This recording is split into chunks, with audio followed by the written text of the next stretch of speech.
കൊച്ചിയിൽ 50 ലക്ഷം രൂപ വില വരുന്ന ഹെറോയിൻ പിടികൂടിയെന്ന വാർത്ത വരുന്നുണ്ട്. 158 ഗ്രാം ഹെറോയിനാണ് എക്സൈസ് ആലുവയിൽ നിന്നും പിടികൂടിയത്.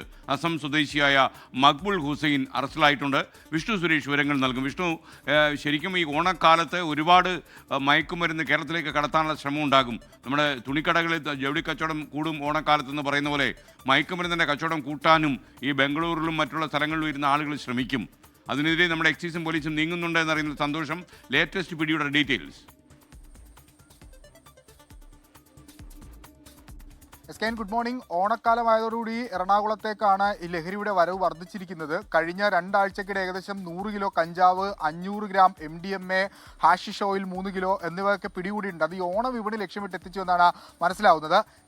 ഇന്ന് പുലർച്ചെയാണ് ആലുവ ടൗൺ പരിസരത്ത് നിന്ന് എക്സൈസിന്റെ സ്പെഷ്യൽ സ്ക്വാഡ് ഒരു ഇതര സംസ്ഥാനക്കാരനെ പിടികൂടിയത്. അസം സ്വദേശിയാണ്. ഇയാളുടെ പക്കൽ നിന്ന് 158 ഗ്രാം ഹെറോയിനാണ് കണ്ടെത്തിയത്. എക്സൈസ് പറയുന്നതനുസരിച്ച് 50 ലക്ഷം രൂപ ഇത് വിലമതിക്കുന്ന ഹെറോയിനാണ്. ചെറിയ ഡെപ്പുകളിലാക്കി ഇതര സംസ്ഥാനക്കാർക്കും വിദ്യാർത്ഥികൾക്കും വിൽപ്പന നടത്തുന്നതിന് വേണ്ടി എത്തിച്ചു എന്നാണ് നമ്മൾ മനസ്സിലാക്കുന്നത്. എക്സൈസ് ഇൻസ്പെക്ടർ KP പ്രമോദിന്റെ നേതൃത്വത്തിലുള്ള സ്പെഷ്യൽ സ്ക്വാഡാണ് ഇയാളെ പിടികൂടിയത്. ഇയാളെ നിലവിൽ കച്ചേരിപ്പടിയിലുള്ള എക്സൈസ് ഓഫീസിലേക്ക് എത്തിച്ചിട്ടുണ്ട്. ഈ കേരളത്തിലേക്ക് ലഹരി എത്തിക്കുന്ന മാഫിയയിലെ പ്രധാനപ്പെട്ട കണ്ണിയാണ് ഇയാളെന്ന് ഏറെക്കുറെ വ്യക്തമായിട്ടുണ്ട്. പ്രത്യേകിച്ച് റൂറൽ മേഖല കേന്ദ്രീകരിച്ചാണ് ഇതര സംസ്ഥാനക്കാരുടെ ലഹരി ഇടപാടുകൾ നടക്കുന്നത്. പെരുമ്പാവൂർ, മൂവാറ്റുപുഴ, ആലുവ മേഖലകളിലാണ് ഇവർ ലഹരി വിൽപ്പന നടത്തുന്നത്. അപ്പോൾ ഓണമായതുകൊണ്ട് തന്നെ ധാരാളമായി ഇങ്ങോട്ടേക്ക് കഞ്ചാവ് പോലുള്ള വസ്തുക്കൾ എത്തിച്ചിട്ടുണ്ടെന്നാണ് എക്സൈസിന്റെ വിവരം. അവരെ പൂട്ടാനുള്ള നടപടി ആരംഭിച്ചു. അതിന്റെ ആദ്യപടിയായാണ് ഇപ്പോൾ ഈ അറസ്റ്റ് സംഭവിച്ചിരിക്കുന്നത്. വരും ദിവസങ്ങളിലും തുടർ അറസ്റ്റുകൾ ഉണ്ടാകുമെന്നാണ് നമുക്ക് ലഭ്യമാകുന്ന വിവരം. ചില വിവരങ്ങളൊക്കെ എക്സൈസിന്റെ പക്കലുണ്ട്. നഗരമേഖലകളിലും സമാനമായ പരിശോധനകൾ നടത്തുന്നുണ്ട്.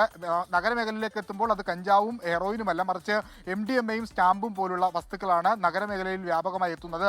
ബംഗളൂരുവിൽ നിന്നാണ്. അതിൽ മലയാളികളാണ് പ്രധാനപ്പെട്ട കണ്ണികളായി പ്രവർത്തിക്കുന്നത്. ഇവരെ പിടികൂടാനുള്ള ശ്രമവും പരിശോധനകളുമൊക്കെ എക്സൈസും പോലീസും ഊർജിതമാക്കി മുന്നോട്ട് കൊണ്ടുപോവുകയാണ്.